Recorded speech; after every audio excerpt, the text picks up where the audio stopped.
Junko फुर्तो जिसने इसी दुनिया में नर्क का सामना किया, वो भी 44 डेज तक। ऐसा क्या हुआ इनके साथ और मैं क्यों कह रहा हूँ कि इन्हें नर्क का सामना करना पड़ा।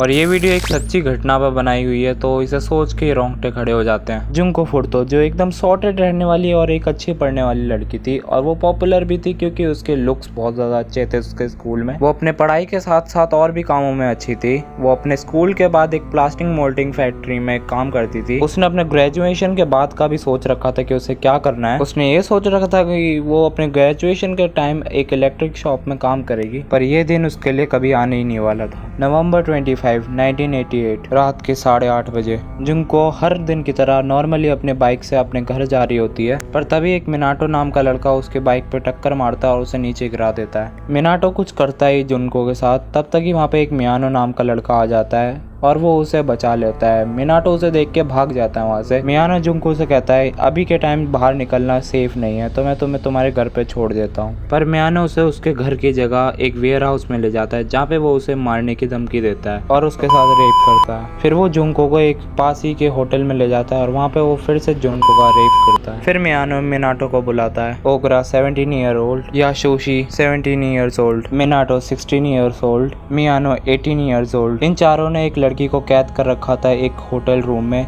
17 साल की जुनको, और वो जुनको पे हंस रही थी कि उन्होंने क्या क्या किया है जुनको के साथ। ओगरा मियानो से कहता है कि हमें जुनको को अपने पास ही रखना चाहिए ताकि और गैंग मेंबर्स इधर आए और वो जुनको को सेक्सुअली अब्यूज करें। सुबह के 3 बजे मियानो उसे एक पार्क में ले जाता है जहाँ पे वो 3 पहले से ही थे। वो जुनको की कॉपी निकालते हैं और उसका एड्रेस दिखा के उसे कहते हैं कि हम तुम्हारे परिवार वालों को भी खत्म कर देंगे क्योंकि हम याकुजा ग्रुप से हैं। अब जिसे नहीं पता कि याकुजा ग्रुप क्या है, तो मैं बता दूं कि एक क्रिमिनल ग्रुप है। ये ग्रुप ऐसे क्राइम करता है जो इस दुनिया में एग्जिस्ट करते हैं, और ये ग्रुप अभी भी एक्टिव है। अब जुनको को इतना धमकाने के बाद वो उसे मिनाटो के घर पे ले जाते हैं और यहाँ से चालू होता है 44 डे इन हेल। जुनको के माता पिता ने अपनी बेटी की मिसिंग कंप्लेंट डाल दी थी। वो लड़के जुनको को अपने माता पिता से बात करवाते हैं और उससे ये कहते हैं कि अगर तुमने अपने माता पिता को ये नहीं कहा कि तुम घर से भाग गए हो, तो हम तुम्हारे माता पिता को भी मार देंगे।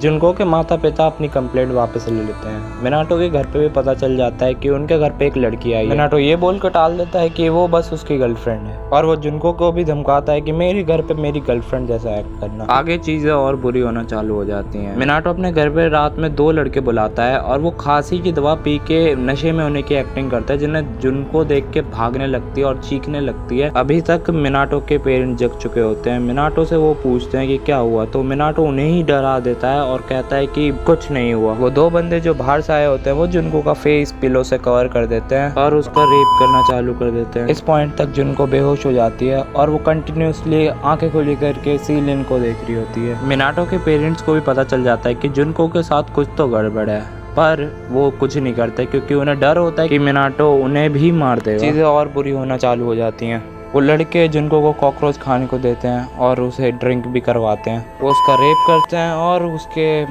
प्राइवेट पार्ट में ऐसी चीज़ें डालना चालू करते हैं जिससे उसे इंटरनल कट लगना चालू हो जाते हैं और उसकी ब्लीडिंग नहीं रुक रही थी। वो अपने मजे के लिए गैसोलीन डाल के भी जलाते हैं। वो लड़के जुनको को एक बैम्बू स्टिक से मारते हैं और पटाखे लाके उसके मेन पार्ट में डाल के उन्हें फोड़ देते हैं। उन लड़कों के लिए जुनको को मारना एकदम कॉमन हो गया था। वो जुनको के मेन पार्ट में दोबारा से एक जलती हुई सिगरेट डाल देते हैं। वो लड़के जुनको के मेन पार्ट में दोबारा से ग्रिल चिकन डाल देते हैं और उसे एकदम छोटे कपड़े पहना के बाहर ठंड में जाके सोने को कहते हैं। जुनको भागने की कोशिश करती है, पर उसकी बॉडी पे इतनी ज्यादा चोटें लग चुकी थी कि वो चल भी नहीं पा रही थी, तो वो वहीं पे बैठी बैठी पुलिस को फोन लगाने लगती है। पर उसकी आवाज मियानो सुन लेता है और मियानो उसे एक पंचिंग बैग की तरह मारने लगता है, जिसकी वजह से जुनको की नाक टूट जाती है और वो मुंह से सांस लेना चालू कर देती है। मियानो उसके हाथ पे एक जलती सिगरेट भी चिपका देता है। मियानो एक बोतल ला के उसके मेन पार्ट में डाल देता है, जिसकी वजह से जुनको को दोबारा इंटरनल कट लग जाते हैं और उसे ब्लीडिंग होना चालू हो जाती है। वो लड़के जुनको का एक साइड का निप्पल काट देते हैं और उसके पैरों पे पेट्रोल डाल के जला देते हैं। और ये हैवान यहाँ पे नहीं रुकते, वो उसके मुंह पे वैक्स डाल देते हैं। जुनको के प्राइवेट पार्ट में एक जलता हुआ बल्ब डाल दिया जाता है और उसकी आईब्रो भी जला दी जाती है लाइटर से। ये हैवान जुनको के प्राइवेट पार्ट में एक सीजर भी डाल देते हैं। जुनको का फेस एकदम सूज चुका था, तो ये लड़के उसकी तरफ अट्रैक्ट भी नहीं होते हैं। इस टाइम तक जुनको के साथ 100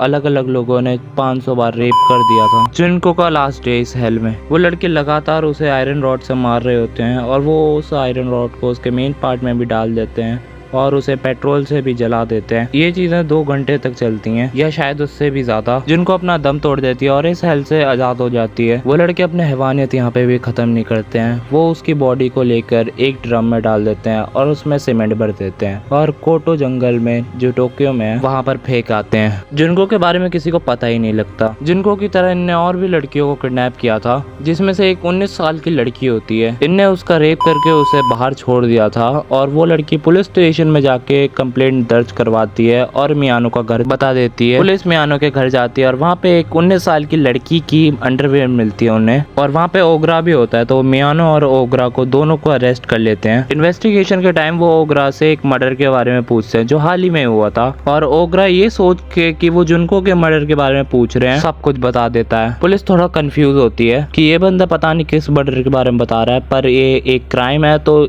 ये उन्हें अरेस्ट कर लेते हैं। पुलिस जुनको की डेड बॉडी ढूंढ लेती है और फिंगरप्रिंट से भी कंफर्म हो जाता है कि ये जुनको ही है। जुनको की माँ को जब ये पता चलता है तब तो वो बेहोश ही हो जाती हैं कि उनकी बेटी ने क्या क्या सहा। अब सबसे बुरी बात इस केस की ये होती है कि मियानो को बस 18 साल की जेल होती है, जो आगे बढ़ के 20 साल की हो जाती है, और उन तीनों को 8-8 साल की, क्योंकि वो माइनर्स थे। वो इन चारों के पेरेंट्स को ये कहते हैं कि उन्हें 50 मिलियन येन देने हैं जुनको के फैमिली को। मेरे हिसाब से तो वो जुनको की एक कीमत बता रहे हैं, पर ये केस यहाँ पे समाप्त होता है। ये केस जब बाहर आया था तब इस केस पे बहुत सारी मांगास और बहुत सारी मूवीज बनी थी। मैं दुआ करता हूँ कि जुनको को इंसाफ मिले।